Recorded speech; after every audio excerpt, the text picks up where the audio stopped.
Isa lang ang pangarap ko, ang makabawi sa mga nilalang na pumatay sa aking lolo at dahil unti-unti ko nang nagagawa ang mga turo niya sa akin. Sapat na iyon para makaganti. Ako po pala si Mario, 23 anyos at panganay ako sa 4 na magkakapatid. Lumaki kami sa Romblon, ngunit lumipat kami sa Capiz matapos namin mabalitaan na pumanaw na ang ama ng aking ina, ang aking lolo Lando. Doon po talaga kami nakatira. Pero nang manganak muli ang mama ko at nabuntis, nagdesisyon kami ng mga magulang ko na lumipat na muna sa Romblon. Sinabi nila na medyo maselan daw kasi ang pagbubuntis ng aking ina. Kaya pinauwi muna kami ng tatay ng aking ina upang alagaan ng ayos ng aking nanay. Dahil nga madalas siyang di makatulog at laging matamlay. Hindi ko nga po sana gusto sumama sa aking mga magulang papunta sa Romblon. Ayaw ko talagang iwan si Lolo Lando dahil sobrang close kami. Siya ang nagturo sa akin ng maraming bagay sa buhay. Kahit nasa edad siyang 50 noon, matikas pa rin ang katawan ni Lolo Lando. Siguro dahil sa lakas ng katawan niya na dulot ng mga taon niyang pagtatrabaho sa bukid. Sobrang saya ko noong bata pa ako.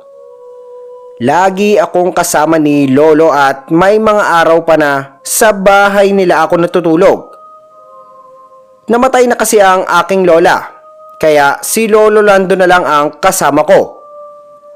Hindi ko alam kung bakit kami iniiwasan ni Lolo nang magbuntis ang aking ina.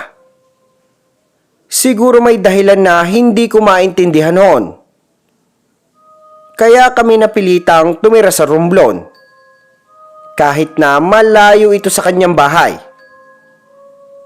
Siya na rin mismo ang nagsabi na dumito muna kami sa bayan ng aking tatay sa Romblon para daw maging maayos ang nanay. Bumalik na lang daw kami kapag maayos na ang lahat. Ngunit hanggang sa naging 4 na kaming magkakapatid. Pero hindi pa rin kami bumabalik sa Capiz. Hindi ko na nga sasabihin kung saang baryo kami nakatira para na rin sa kaligtasan ng aming pamilya. Sa mga nakaraang taon, napabalitaan namin mula sa mga tao na wala na si Lolo Lando. Sobrang sakit nito para sa akin. Matapos ang 10 taon, nagdesisyon ang mga magulang ko na bumalik sa Capiz upang manirahan doon. Hindi ko na rin alam kung ano ang dahilan ng desisyon nila. Wala na kasing dahilan para bumalik kami doon. Lalo na't wala na si Lolo Lando. Pero isang gabi, habang mahimbing akong natutulog, nanaginip ako ng isang kakaibang pangyayari. Nagpakita si Lolo Lando sa aking panaginip. Sabi niya, marami pa raw siyang ituturo sa akin. Lalo na ang paghuhuli ng musang at labuyo sa kagubatan. Mga bagay na madalas naming gawin noon habang siya ay buhay pa.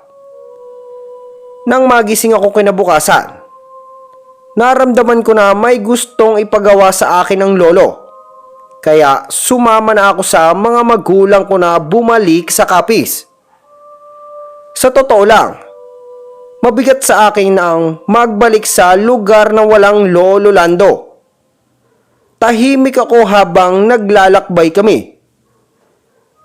Nang makarating kami sa baryo sa Capiz, sinalubong kami ng mga tao at nagsimula silang magkamustahan.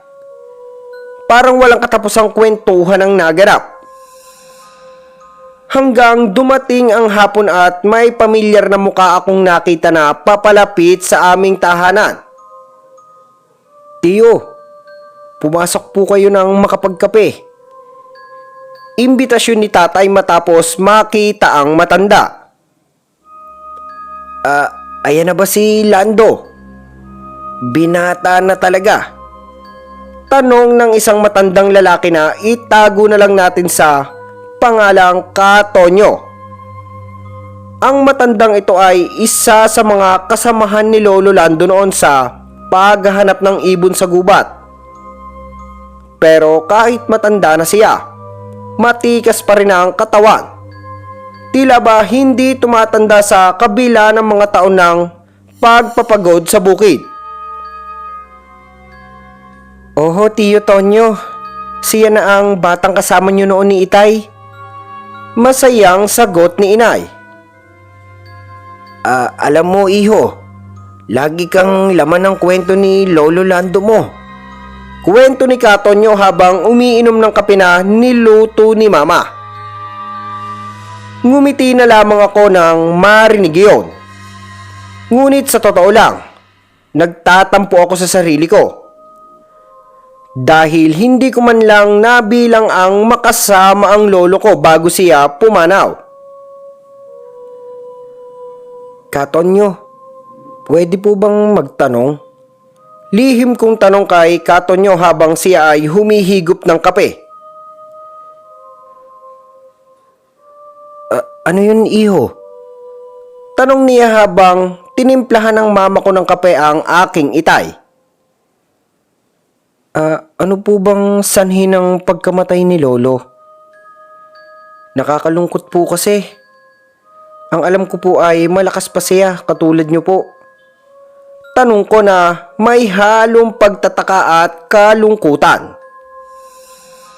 Napayuko si Katonyo sa aking tanong. Sa totoo lang, 5 araw na mula nang ilibing si Lolo Lando. Ngunit wala pa akong ideya kung ano ang dahilan ng kanyang pagkamatay. Si Mama naman ay parang iwas na sagutin ang tanong ko. Lagi niyang sinasabi na may sakit daw si Lolo kaya siya pumanaw. Pero hindi ko pa rin kayang maniwala sa sinasabi ng nanay ko. Alam ko kasing malakas pa si Lolo at wala naman akong nakitang anumang sinyales na may sakit siya bago siya pumanaw.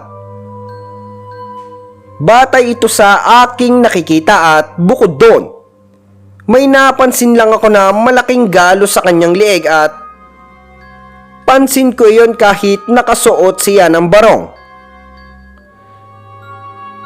Mabuti pa, iho, sumama ka sa akin sa bahay. Lihim na nagsalita si Katonyo. Tumango lamang ako bago pumasok sa loob. Alam ko kasing papagalitan na naman ako ng aking inay kapag nalaman niya na nagtatanong na naman ako kung bakit namatay ang lolo. Ewan ko pero parang duda talaga ako eh. Sa tuwing lalapit kasi ako ay parang tumitigil ang usapan nila nanay at tatay. Di ko na lang iyon pinapansin dahil alam ko naman na darating ang araw na malalaman ko rin ang katotohanan. Ineng, salamat sa kape. Uuwi na muna ako at baka hinahanap na ako ng iyong tiya Zelda. Paalam ni Katonyo. Sige po, salamat po sa pagdalaw. Sagot naman ni nanay mula sa kusina habang nag-iintindi ng hapunan.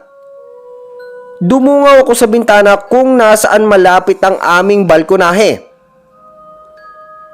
Lolo Tonyo, susunod po ako. Doon pa rin po ba ang bahay nyo? Tanong ko na ikinatango naman niya. Pagkatapos nga nito ay umalis at nagpaalam ako kay nanay para pumunta sa bahay ng Lolo Tonyo. O siya, mag-ingat ka.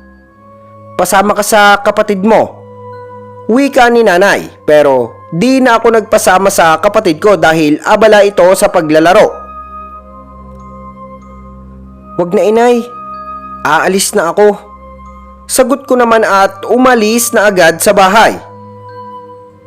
Medyo may kalayuan ang bahay ni Lolo Tonyo pero dahil sa kagustuhan ko nga na malaman ang katotohanan ay nagtungo pa rin ako doon. Medyo masilim na nga dahil sa 6:00 na ng hapon. Tulad pa rin ng dati, wala pa ring pagbabago sa lugar. Kakaunti pa rin ang mga bahay at marami pa rin nagtatayugang mga puno ng balete at akasya. Tuloy lang ako sa paglalakad. Naalala ko tuloy ang payo ng Lolo Lando ko noon na wag ko daw papansinin ang mga kakaibang nilalang na maaring makagambala sa akin. Bata pa naman ako noon kaya di ko naiintindihan ang kaniyang mga sinasabi. Maya-maya nga ay natanaw ko na rin ang bahay ni Lolo Tonyo. Nakaupo siya sa labas ng bahay nila. Pakiramdam ko ay naghihintay talaga siya sa akin. "Iho, halika sa loob." Paanyaya niya sa akin habang papatayo. Sumama naman ako sa kanya at nakita kong abala si Lola Zelda sa pagluluto. "Aba, binata ka na pala." Bati sa akin ni Lola. Nagmanulong ako sa kanya bago kami mag-usap ni Lolo Tonyo. "Maupo ka muna. May kukunin lang ako." Sabi ni Lolo Tonyo saka pumasok sa loob ng isang silid. Hindi nagtagal. Bumalik si Lolo Tonyo mula sa loob ng bahay. "Apo, ang lolo mo si Lolo Lando. Siya ay hindi basta-basta namatay. Marami siyang alam na mga lihim. Mga bagay na mahirap paniwalaan ngunit totoo." Tumayo siya mula sa kinauupuan. Nagtungo siya sa isang lumang kabinet sa gilid ng salas. At pagkatapos ay bumalik na may hawak na isang maliit na kahon. Parehong kahon ng kahoy na may mga ukit na parang mga simbolo na hindi ko maintindihan. "Bago siya mamatay, ipinagbili niya ito sa akin." Patuloy ni Lolo Tonyo habang dahan-dahan niyang binubuksan ang kahon. Mula nga sa loob ay nakita ko ang isang kwintas. Pangil nang di ko alam na hayop ang pendant nito at kaakibat nito ay may isang sulat na nakatupi. "Apo, alam kong babalik ka. Mag-iingat ka palagi dahil babalikan ka nila. Lagi mong isuot ito." Di ko alam kung ano ang ibig sabihin ng lolo sa sulat na iyon kaya kinuha ko na lamang ang kwintas mula sa loob ng kahon. "Lolo Tonyo, ano po ba talaga ang kinamatay ng lolo ko? Bakit po ganun yung sulat niya sa akin? Sino ang sinasabihan niyang babalikan daw ako?" Sunod-sunod ko namang tanong. Mario, dapat si lolo mo talaga ang magsasabi sa iyo nito pero dahil wala na siya, ako na lamang ang magpapapatid sa iyo. Ang mga nilalang na iyon, hindi sila tulad ng mga tao. Mga nilalang na matagal nang naninirahan sa ating lupain. Mga nilalang na malapit sa kalikasan at ang ilan sa kanila ay may layunin na hindi natin nauunawaan. Kwento niya at bago siya magsalita, muli ay kinuha niya ang kwintas sa aking kamay. "Sila ang mga kaaway ng iyong Lolo Lando. Di namin inaasahang dalawa na anak pala ng hari ng mga aswang ang aming napatay. At iyon ang may-ari ng pangil na iyan." Dagdag ni Lolo. "Kung ganun, sila ba ang pumatay kay Lolo?" tanong ko. Tumango na lamang si Lolo Tonyo habang inaabot niya ulit sa akin ang kwintas. "May dahilan kung bakit kayo pinalis sa lugar na ito ng iyong lolo. Pero ngayong nasa tamang edad ka na, oras na para malaman mo na ang iyong lolo ay pumapatay talaga ng mga aswang. Kwento ni lolo na aking kinagulat. Mas lalo tuloy ako na humanga kay Lolo Lando dahil isa na siya sa mga hinahangaan ko noong bata pa ako. Kung ganun po, gusto ko po siyang ipaghigante. Matapang kong sagot. Ang puso ko ay naglalagablab ng galit at paghiganti para kay Lolo Lando. Si Lolo Lando, ang bayani ko ay hindi pwedeng mamatay ng walang katarungan. Hindi ko kayang magpatawad sa mga pumatay sa kanya. Lalo na kung ang mga ito ay mga nilalang na tulad ng mga aswang.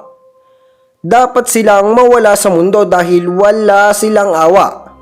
Mga salot sila na kailangang mawala sa mundo. Mag-iingat ka, Mario, sagot ni Lolo Tonyo. Ang kanyang boses ay puno ng babala. Mahirap kalabanin ang hari ng mga aswang. Lalo na't hindi lang siya basta isang nilalang. Sila ang pinakamalupit ng mga aswang at gusto niyang isa-isahin ang bawat taong konektando kay Lando. Lahat ng kamag-anak at mga kaibigan ng lolo mo ay mayroong target na marka sa kani-kanilang mga mata. Paalala ni Lolo Tonyo. Kung ganun po, Lolo, sagot ko ng mas matapang. Paano ko po sila haharapin? Paano ko po sila lalabanan kung hindi ko alam kung paano ko sila matatalo? Kung sila ang mga nilalang na may kapangyarihan, paano po ako magiging handa? Pinagmasdan ni Lolo ang aking mga mata. May nakita siyang determinasyon at galit sa aking mga mata. Ayaw ng lolo mong mapahamak ka. Maging ang buong pamilya mo. Pero ang aswang na iyon ay patuloy na maghahasik ng lagim dahil alam niya na wala nang susunod sa yapak ng Lolo Lando mo. Wika ng Lolo Tonyo. Habang sinasabihan ako ng lolo, naisip ko na di titigil ang aswang na iyon hanggang di niya napapatay lahat ng may kaugnayan kay lolo. Lolo, uuwi muna ako, baka hinahanap na ako ng itay at inay. Paalam ko pero ang katunayan ay gusto ko talagang hanapin ang mga kagamitan ni lolo sa bahay niya. O siya, mag-iingat ka. Dalaw ka na lamang sa akin pag may gusto kang malaman, sabi ni Lolo. Umuwi nga muna ako at habang daan ay di ko maiwasang di isipin ang sinabi ni Lolo Lando sa sulat. Maya-maya nga ay narinig ko sa taas ng puno ng niyog ang isang ingay. Parang mula iyon sa isang malaking ibon. Paglingon ko nga ay nakita ko ang isang di ko mawari kung babae o lalaki. Nakakapit siya sa pinakataas ng puno ng niyog. Mapula ang mga mata at titig na titig sa akin. Agad nga akong tumakbo nang makita ko ang aswang. Wala pa kasi akong alam na panlaban sa mga ito. Pero akala ko ay hahabulin ako ng aswang pero nagkamali ako. Para bang gusto lamang itong panoorin ang aking gagawin dahil di ko na nakita ang aswang na sumunod sa akin. Hingal nga ako pag uwi pero nasa balkonahe pa lamang ako nung narinig ko ang usapan ni nanay at tatay. Hindi tayo pwedeng magtagal sa lugar na ito. Alam mo naman kung ano ang kinamatay ng itay, di ba?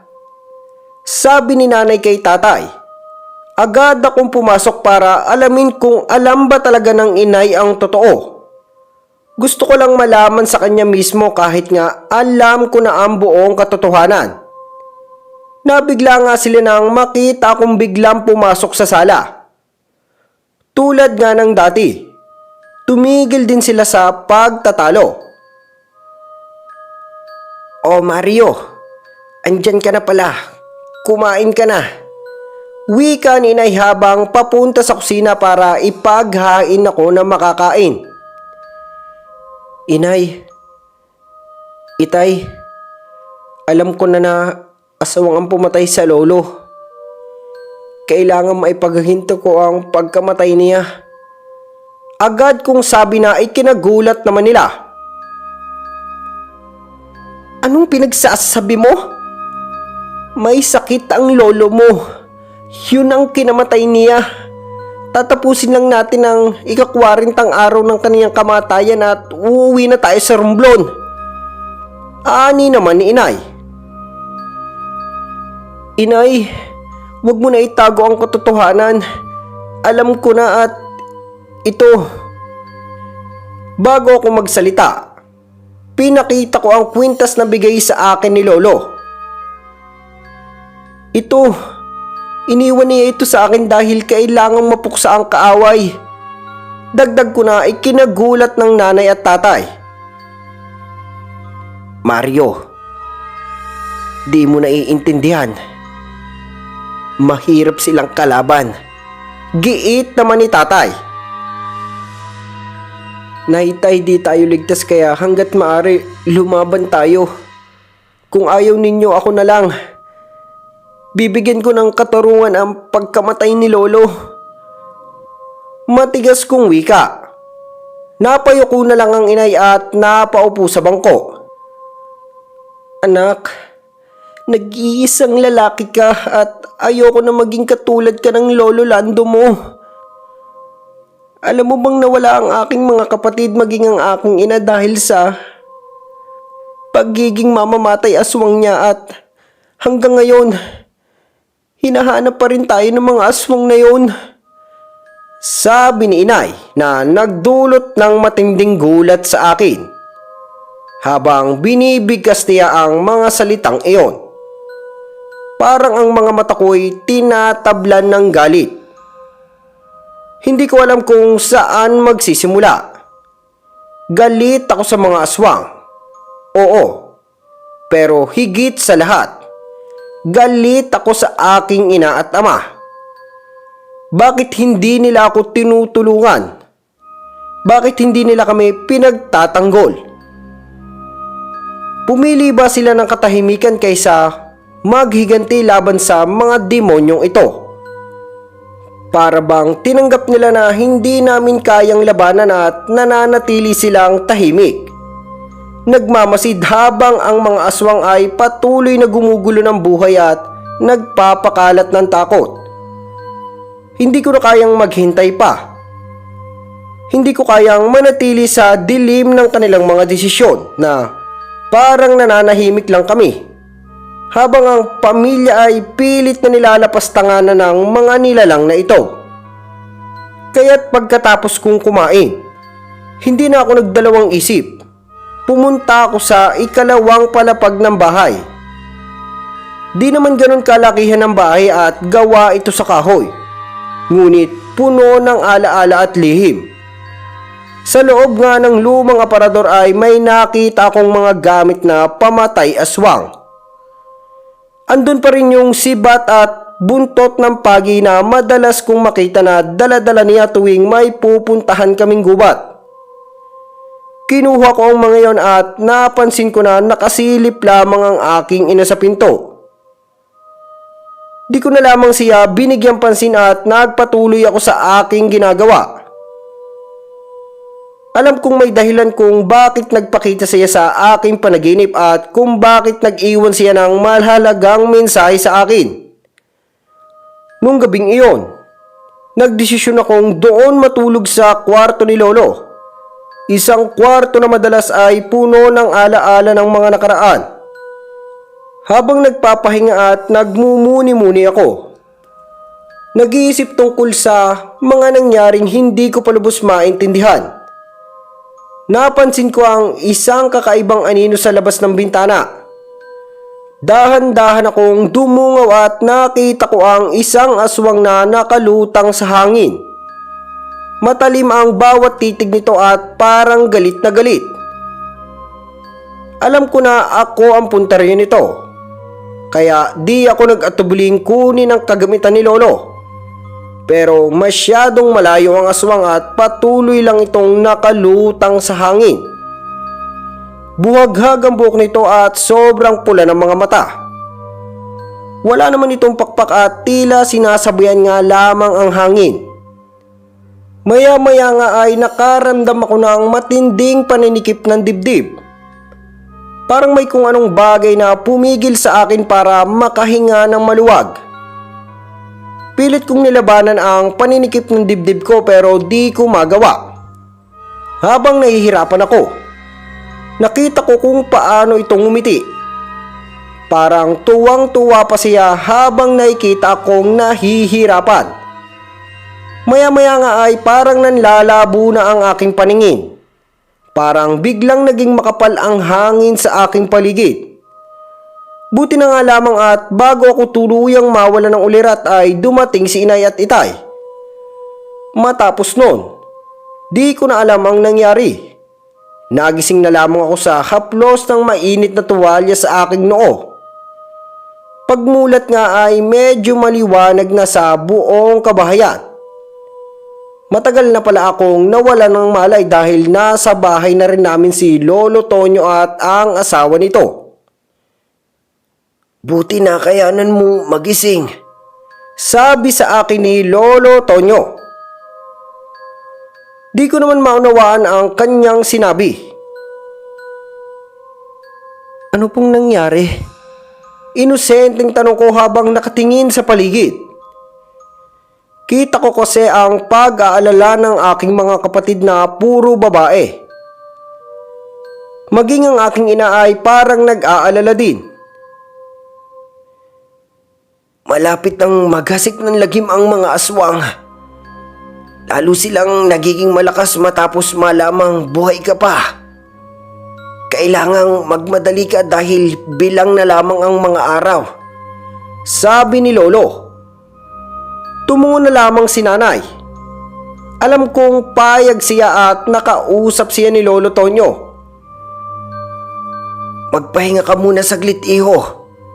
At ituturo ko sa iyo ang mga bagay na gusto ng lolo mo na dapat mong matutunan, sabi sa akin ni Lolo Tonyo.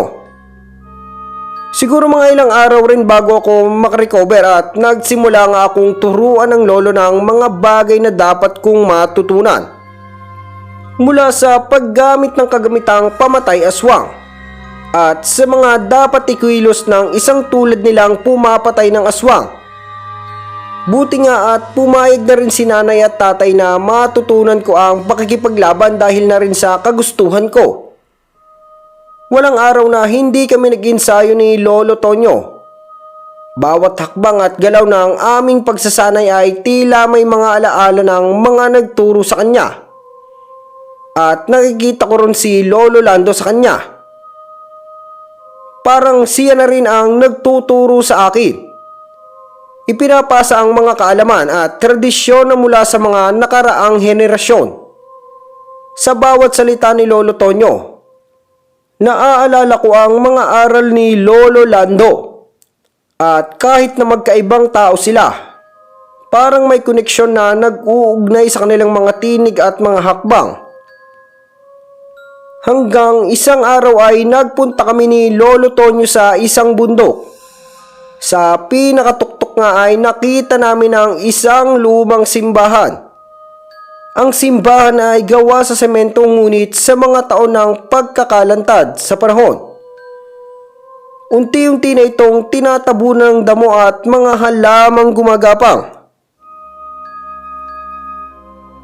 Ang mga dingding nito, bagamat matibay pa, ay nagsasabing maraming taon ang nakalipas mula nang ito'y unang itinayo. Ang mga santo na nakaukit sa dingding ay halos malabo na, ngunit malinaw pa rin ang kanilang mga anyo at may isang kakaibang aura na bumabalot sa simbahan. Sa harapan ng simbahan, may mga puno ng baging na nakatali sa pader at nagsisilbing mga tanikala na nagtatago ng mga alaala ng nakaraan. Ang pintuan ng simbahan ay sarado at hindi namin alam kung anong lihim ang nakakulong sa loob nito. Sa katunayan ay kakakita ko lamang ng simbahan na iyon dahil nga di naman kami nagagawi sa bundok na iyon para mangaso. Simbahan po ba talaga ito? Tanong ko habang minamasdan ng maigi ang kabuuan ng lumang istruktura. Ang mga pader nito ay may mga bitak na at ang mga bintana ay halos natatakpan ng mga halaman. Pero may isang kakaibang pakaramdam na dulot ng bawat detalye ng simbahan, na para bang may mas malalim pang kwento. Oo, noon isang masayang lugar ito, puno ng mga tao at nagkakasiyahan. Sagot ni Lolo Tonyo. Ang kanyang boses ay puno ng kalungkutan habang siya ay naglalakad patungo sa pintuan. Pero buhat nung inatake ng mga aswang ang aming lugar, nawala na ang kasiglahan dito.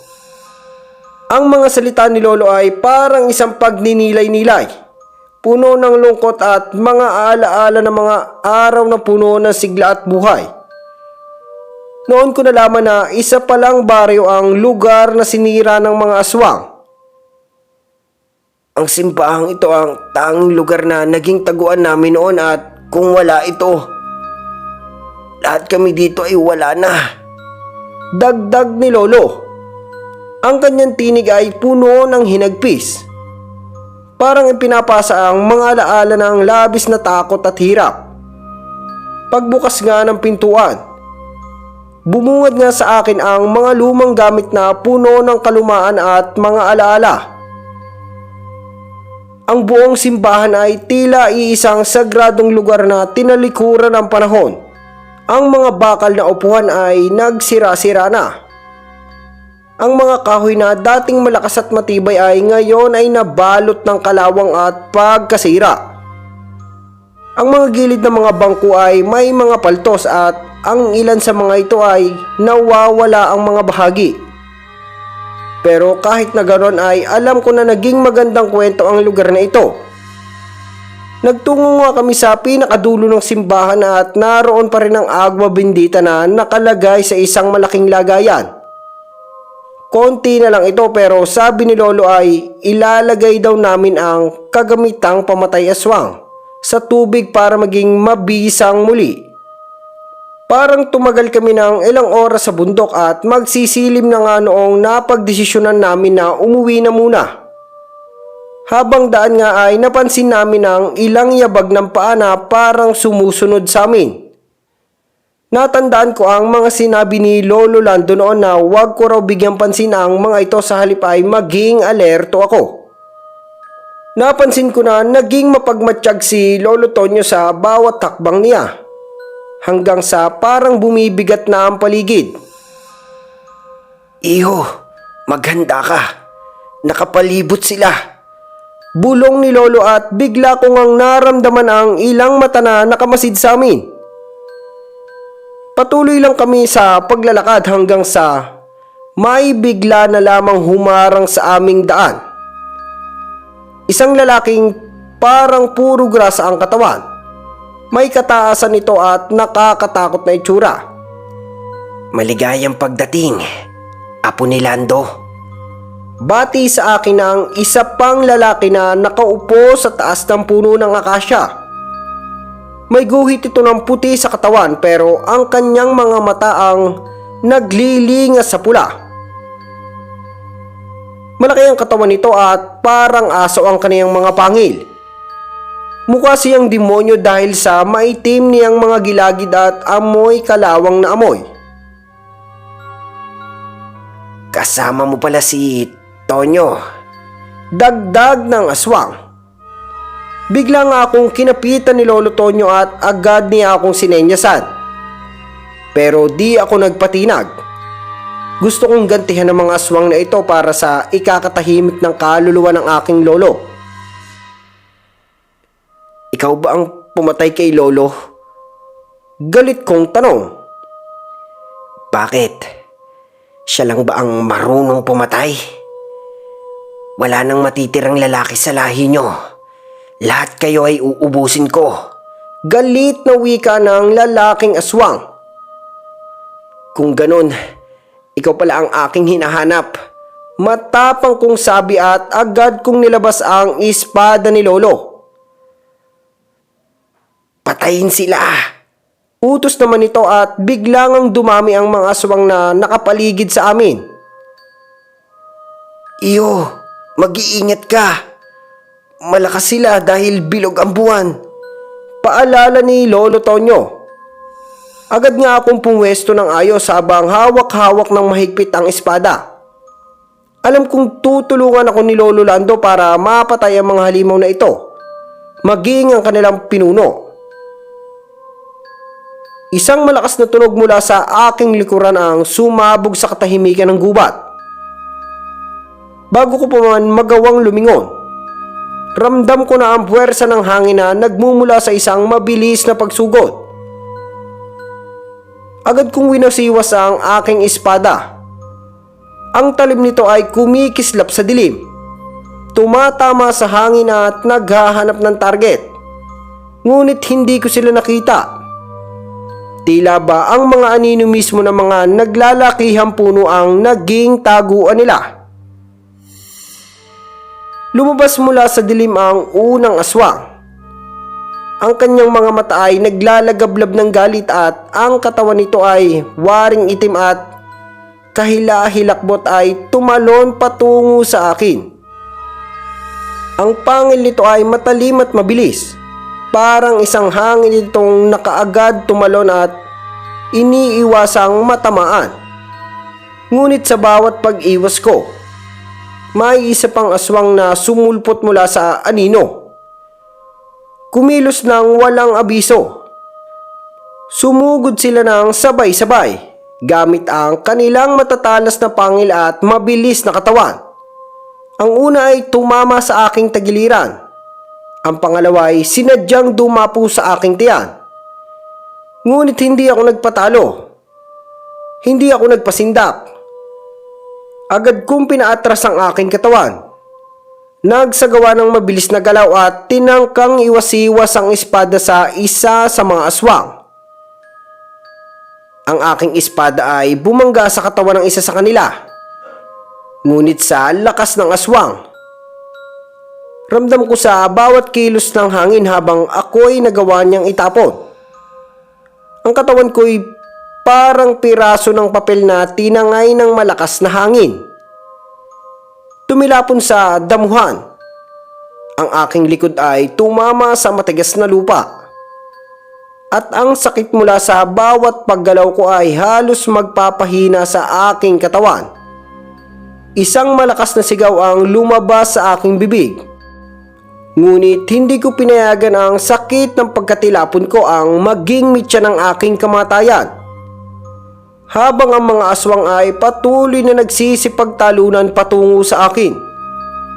Ramdam ko ang init ng aking puso, ang galit, ang lungkot at ang tanging layunin na magbibigay ng hustisya para kay Lolo.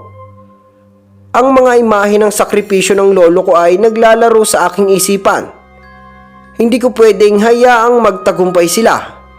Hindi ko pwedeng ipagpaliban ang paglaban para sa kanya habang sila'y papalapit. Mabilis kong inangat ang aking katawan at pilit na tumayo. Dumadaloy na ang dugo sa sugat ko dahil sa pagtama sa ilang nakausling ugat. Ngunit pinilit kong maging matatag. Lalabanan ko sila hindi lamang gamit ang aking espada, kundi gamit ang lakas na nagmumula sa aking puso. Sa kabila ng mga aswang na patuloy sa pag-atake, nagawa ko pa rin protektahan ang sarili ko. Ang espada ko'y kumikislap sa dilim. Bawat galaw ay mabilis. Dahil sa kagustuhang mabigyan ng hustisya ang lolo ko ay naggawa ko pa rin na proteksyonan ng aking sarili. Di ako nagdalawang isip na lumaban kahit sobrang dami nila. Buti nga at ang lolo Tonyo ay marunong din makipagdigma kahit may edad na siya.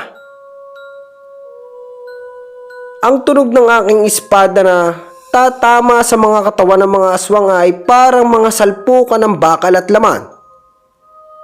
Bawat hampas ko, halos magputol-putol ang kanilang mga katawan. Ang matalim na talim ay tumatagos sa kanilang makakapal na balat at laman. Ang mga aswang na mayroong malupit na lakas at pwersa ay unti-unting napaluhod dahil sa sakit. Ngunit ang laban ay hindi pa tapos. Habang patuloy ako nakikipaglaban, ramdam ko ang init ng aking katawan at ang kalasag ng lakas na mula kay Lolo Tonyo. Ngunit hindi lang ang aking espada ang naging sandata ko, kundi ang mga aral na itinuro niya sa akin. Kasama ko si Lolo Tonyo na mabilis na naglalagay ng agwa bendita sa dulo ng aking espada. Isang sagradong tubig na may kapangyarihang magpatibay sa anumang laban. Laban sa masasamang nilalang. May dala pala siya nito, kaya naman naging mas maganda ang laban. Habang binubuhos niya ito, sumabog ang liwanag mula sa talim ng espada at ito ay nagbigay ng isang matinding enerhiya na mas lalong nagpatibay sa lakas ng bawat wasiwas ko. Ang agwa bendita ay nagbigay ng kakaibang epekto sa aking espada sa bawat tumatama ito sa katawan ng mga aswang. Ang mga nilalang ay parang nasusunog sa sakit. Ang kanilang balat ay naglalabas ng usok at mabahong amoy. Alam kong marami sila, kaya naman mas lalo kong pinagbutihan ang aking ginagawa. Patayin niyo sila! Patuloy ngang nagsisisigaw ang pinakahari ng mga aswang. At bawat sigaw niya ay patuloy na dumarami ang kampo niya. Alam kong di sila titigil hanggang di nila ako napapatay. Dahil alam nila na ako na lamang ang natitirang lalaki na malaki ang koneksyon kay Lolo Lando.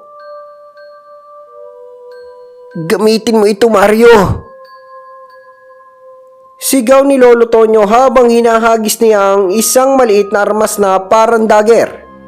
Pero may nakaukit dito na lingwahe na di ko maunawaan. Meron din itong pangil na katulad ng kwintas na binigay niya sa akin. Agad ko nga itong ginamit nang may dalawang aswang. Aswang na tumalon buhat sa aking unahan. Di pa nga halos nakabaon ng husto ang patalim pero nasunog na agad sila. Parang may kung anong bagay ang nagpapahina sa kanila matapos kong gamitin ang dagger. Sigurado ako na dahil ito sa pangil na nakalagay dito. Nagsigawan ng mga aswang na patuloy na nagliliyab ang kanilang mga katawan. Habang tinitignan ko siya, mabilis itong lumundag mula sa mataas na sanga ng puno. Ang kanyang katawan ay gumalaw na parang isang mabagsik na hayop na handang pumatay. Sa kanyang bawat galaw, ang hangin ay tila tumigil at ang lakas na dala nito ay nagdala ng nakakatakot na pakiramdam. Naglakad ito patungo sa akin at ang bawat hakbang niya ay parang nanggaling sa ilalim ng lupa. Ngunit bago ko pa man magawang itaas ang aking espada upang makipaglaban sa kanya, nakita ko si Lolo Tonyo na mabilis na tumakbo papalapit sa akin. Ang katawan niya ay puno ng tapang at determinasyon. Alam kong gagawin niya ang lahat para protektahan ako.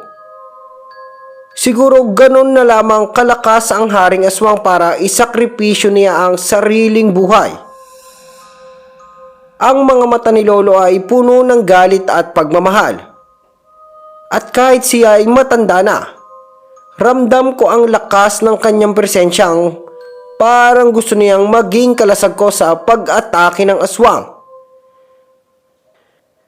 Mag-ingat ka!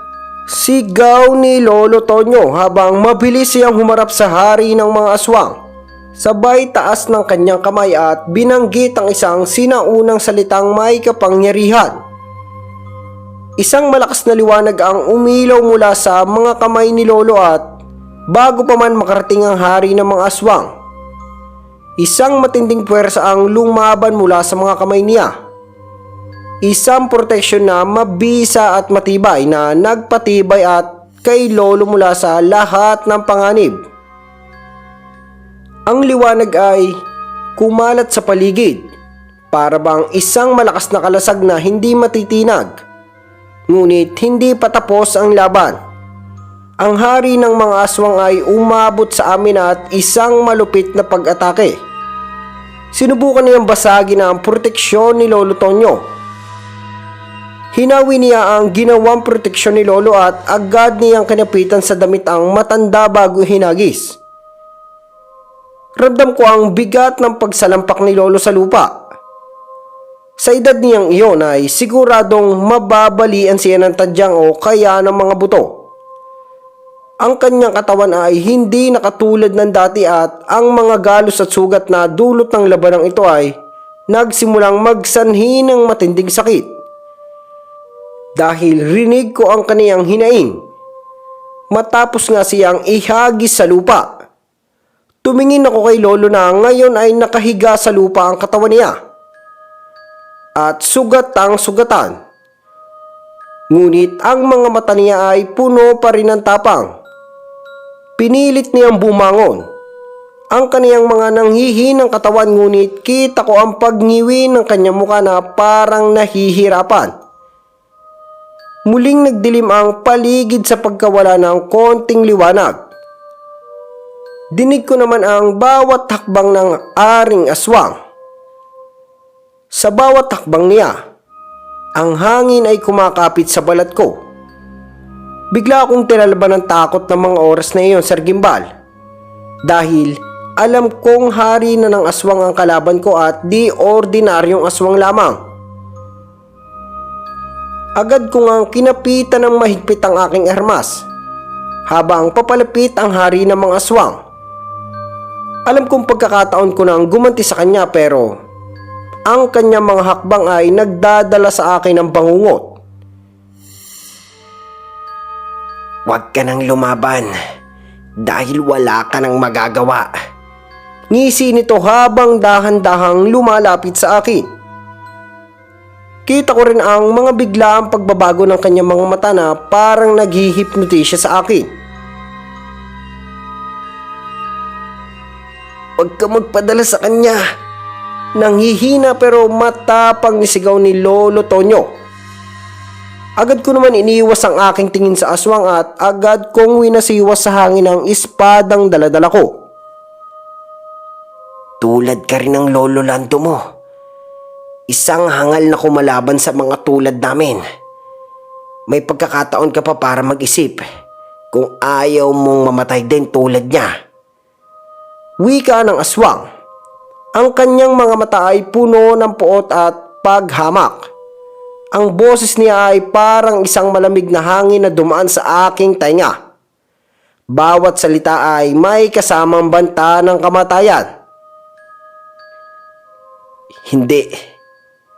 Kailangan kong maubos muna ang lahi ninyo bago ako tumigil.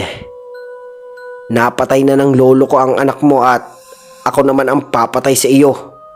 Sigaw ko sa kanya na agad itong ikinagalit.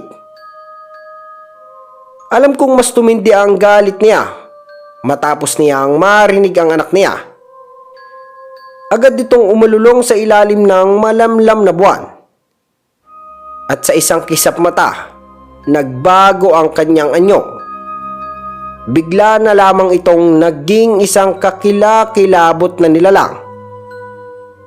Ang katawan niya ay nagbago sa isang dambuhalang lobo. Ngunit ang kanyang anyo ay masahol pa sa isang halimaw. Para siyang malaking lobo na may mahahabang galamay. Ang kanyang mga pangil ay masumaba, maging ang mga kuko nito. Ramdam ko ang kakaibang aura na bumabalot noong gabing iyon. At kahit na may dalang panganib ang kanyang anyo, di ko na inisip na tumakas o tumakbo. kung mamamatay man ako sa mga oras na iyon, handa ako. Mario, ang kwintas! Muli kong narinig ang sigaw ni Lolo Tonyo. Naalala ko tuloy ang kwintas na nakalagay sa aking bulsa. Agad ko yung kinuha at sinuot. Naging pulang-pula naman ang mga mata ng aswang matapos niyang makita ang agimat buhat sa pangil ng sariling anak. Umalingaw ang kanyang nakakatakot na alulong habang naghahanda sa pagsalakay. Parang kidlat itong tumalon na agad ko namang iniwasan. Nagpagulong-gulong ako sa damuhan upang iwasan ang matalas nitong kuko na bumao naman sa matigas na tipak ng bato. Sa talas nga ng kuko nito at halos magkaroon ng malaking hiwa ang bato, dahilan para bumiyak ito. Pagkagulong ko nga ay agad kong kinapitan ang aking armas upang maging alerto ano man ang pwedeng mangyari. Di pa nga ako nakakabangon mula sa lupa ay agad ngang sumugod muli ang aswang papunta sa akin. Pero sa pagkakataong iyon ay di na ako naging mahina.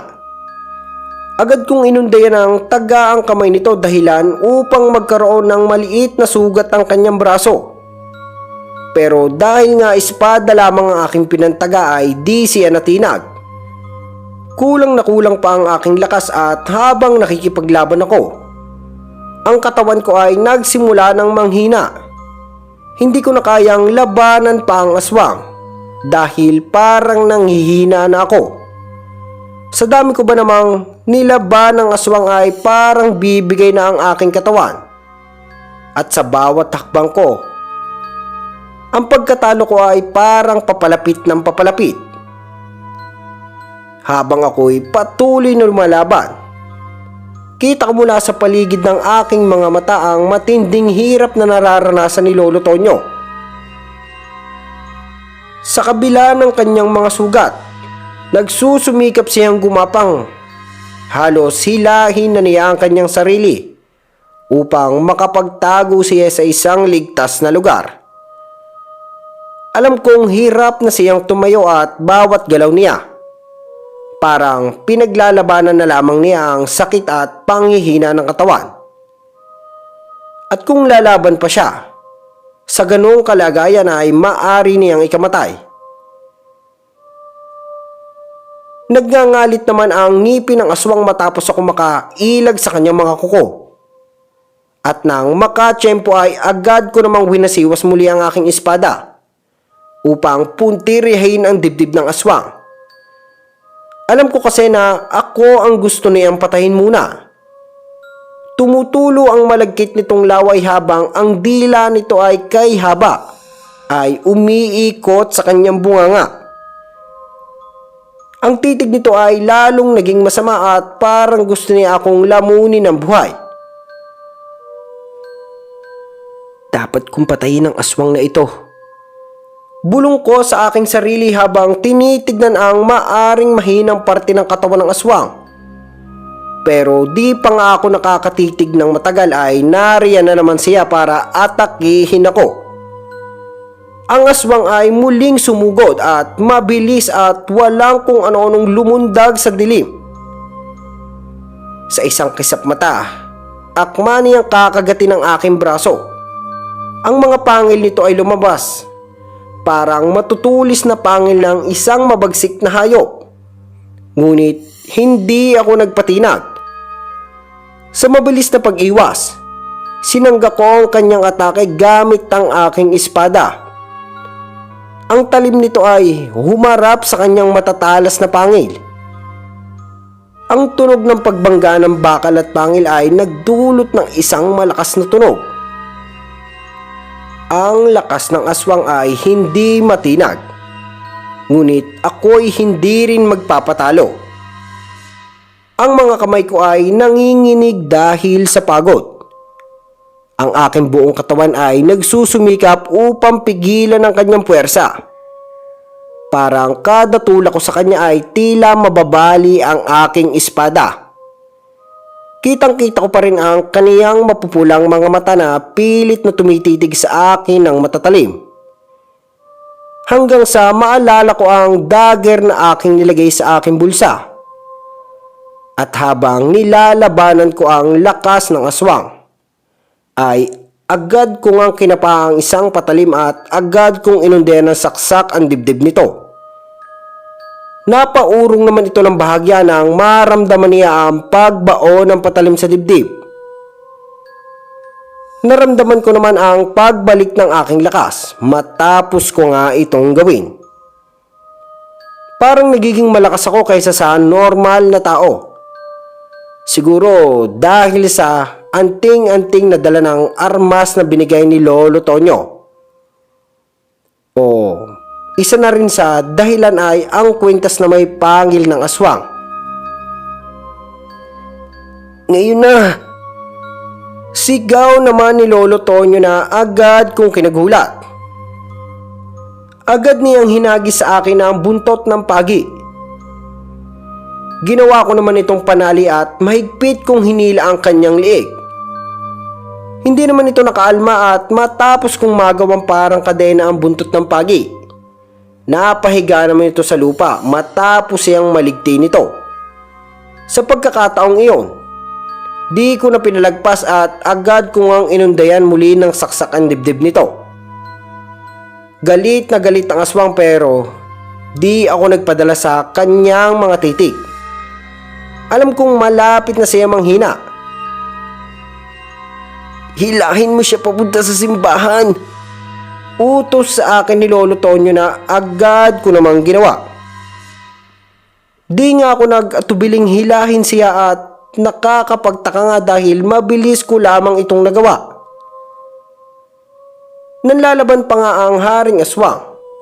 Pero bigo siya dahil sa mga sugat na ginawa ng aking dagger at ng buntot ng pagi.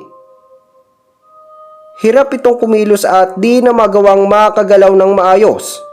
Pero noong nakita nga niya ang pintuan ng simbahan ay agad itong nagpipilwag. Lumaban ka ng patas, apo ni Lando. Galit na galit nitong sigaw sa akin. Bakit? Ikaw lang naman ang di lumalaban ng patas, haring aswang. Sambit ko habang patuloy ko siyang hinihila papasok sa lumang simbahan. Habang papalapit ako, unti-unti kong nakita ang pagbabalik ng tunay na anyo ng aswang. Ang kanyang itsura ay muling nagbago. Ngunit hindi na ito kasing nakakatakot ng gaya ng dati. Ang kanyang katawan ay nagsimulang magbalik sa itsura ng isang halimaw. Ngunit ang mga mata niya na dati puno ng galit at poot, ngayon ay puno ng takot at sakit. Ang kanyang mahabang galamay ay nagiging normal at ang matalim niyang mga pangil ay nagsisimulang maglaho. Parang nawala sa kanyang sarili. Pagkapasok nga namin ay kita kong halos magpumigla siya pero di niya magawa dahil patuloy siyang pinahihirapan ng buntot ng pagi at ang malalalim niyang mga sugat. Kasunod ko namang pumasok si Lolo Tonyo at kahit nga nanghihina na ay nagawa pa nitong kumuha ng tubig na banal. Binuhos niya ito sa katawan ng halimaw na walang magawa kundi ang pumilipit sa sakit. Magbabayad kayo! Sigaw nito habang natutunaw unti-unti ang kanyang katawan. Huwag kang mag-alala. Sa ngayon ikaw muna ang magbabayad. Sabi ko habang kinukuha muli ang maliit na kutsilyo. Agad kong inundayan muli ng saksak ang dibdib nito at hinayaan na matupok na ng apoy. Lolo Lando, naipaghiganti na rin kita. Bulong ko habang tinitignan ang pagtupok ng katawan ng haring aswang. Sigurado akong tuwang-tuwa ang iyong Lolo Lando, Mario. Nakangiting wika ni Lolo Tonyo. Ngumiti na lamang din ako, pabalik sa kanya at hinayaan na lang namin na magliwanag ang lumang simbahan. Dahil sa apoy na galing sa katawan ng Haring Aswang. Lo, uwi na po tayo. Alam kong nanghihina ka na. Wika ko habang inakay si Lolo palabas ng simbahan. Noong mga oras na yun, Sir Gimbal, ay puno ako ng kasiglahan sa puso. Di ko man nakasama ang Lolo Lando sa pakikipaglaban ay siya naman ang dahilan para matapos na ang paghahasik ng dilim ng mga aswang. Sigurado ako na kung may natira man sa kanilang lahi ay di na rin makakatakas sa aking galit.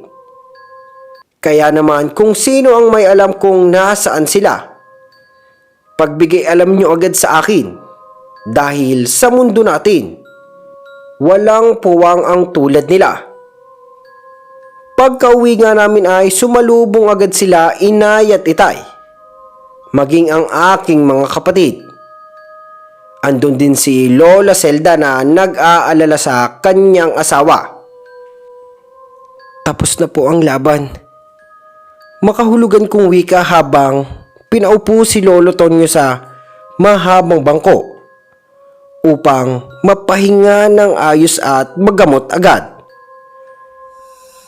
Kita ko naman ang pagtulo ng luha ni nanay dahil alam niyang malaya na kami. Inay, wag na tayong umuwi sa Romblon. Ligtas na tayo sa lugar na ito.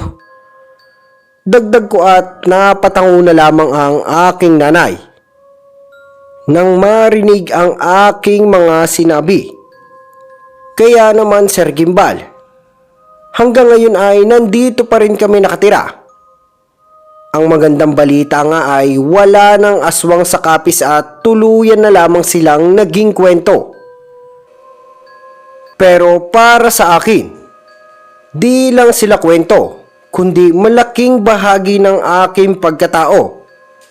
Sila ang dahilan kung bakit hanggang ngayon ay nananatili akong taga-ubos ng lahi nila. Sa ngayon po ay may asawa na rin ako at anak. Pero tulad nga ng ilang mga taga rito, di nila alam ang misteryo ng aming lugar. Maliban sa aking mga magulang at kay Lolo Tonyo, wala nang iba pa. Hanggang dito na lamang po, Sir Gimbal. At sana ay magustuhan nyo po ang aking kwento. At dito na po nagtatapos ang ating kwento. At sa mga bago po sa ating channel ay mag-subscribe na po kayo at huwag nyo nang kalimutan i-hit ang notification bell button para maging updated po kayo sa mga susunod pa nating mga video.